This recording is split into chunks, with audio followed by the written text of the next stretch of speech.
నమాజ్ అయ్యేంతవరకు ఆ యొక్క మస్జిద్ నుంచి వెళ్ళకూడదని, మస్జిద్లోనే ఆగి జమాత్ అయ్యే వారికి నిలబడి జమాత్తో నమాజ్ చదివి అప్పుడు ఆ యొక్క మస్జిద్ నుంచి వెళ్ళటం ఇది సరైన పద్ధతి అని కూడా ఇస్లాంలో చెప్పడం జరుగుతూ ఉంది. ఇంతేకాకుండా ప్రవక్త ముహమ్మద్ సల్లల్లాహు అలైహి వసల్లం గారి యొక్క హదీసులు కూడా చెప్పబడ్డాయి మస్జిద్ గురించి కొన్ని విషయాలు. ముస్లిం మస్జిద్ కోసం వేసే ప్రతి అడుగు ద్వారా పాపాలు క్షమించబడతాయి, పుణ్యాలు లిఖించబడతాయి. మరియు ఇంట్లో కంటే మస్జిద్లో నమాజ్ 25 లేదా 27 రెట్ల పుణ్యమని ఇంతకుముందే మనం చెప్పుకున్నాం. మక్కా, మదీనా, మస్జిదే అక్సా వీటిల్లో గనక చదివితే ప్రత్యేక పుణ్యాలను చెప్పడం జరిగింది.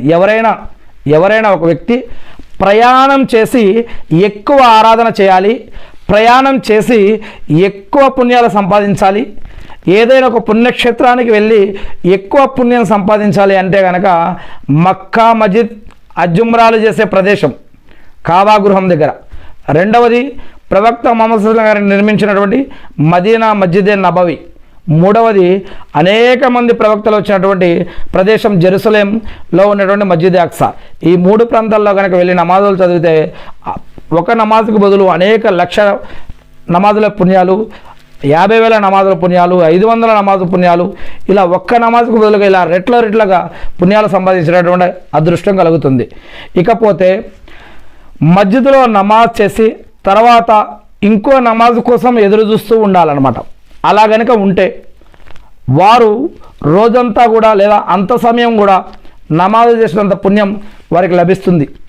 అంటే నమాజు చేసి మరి భార్య బిడ్డలని, పిల్లల్ని, వ్యాపారాలని, జాబులని వదిలేసి అక్కడనే కూర్చోమని చెప్పట్లేదు.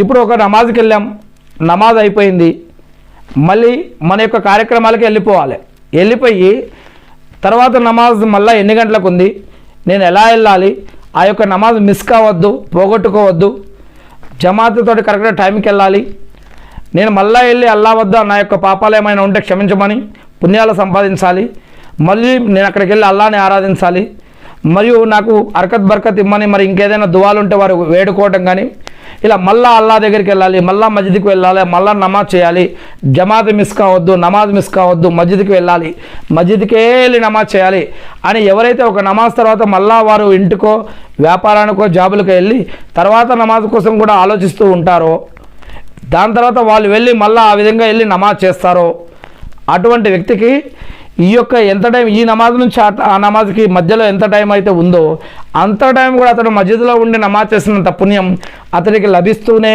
ఉంటుంది అని ప్రవక్త ముహమ్మద్ సల్లల్లాహు అలైహి వసల్లం గారు చెప్పడం జరిగింది. అల్లాహు అక్బర్.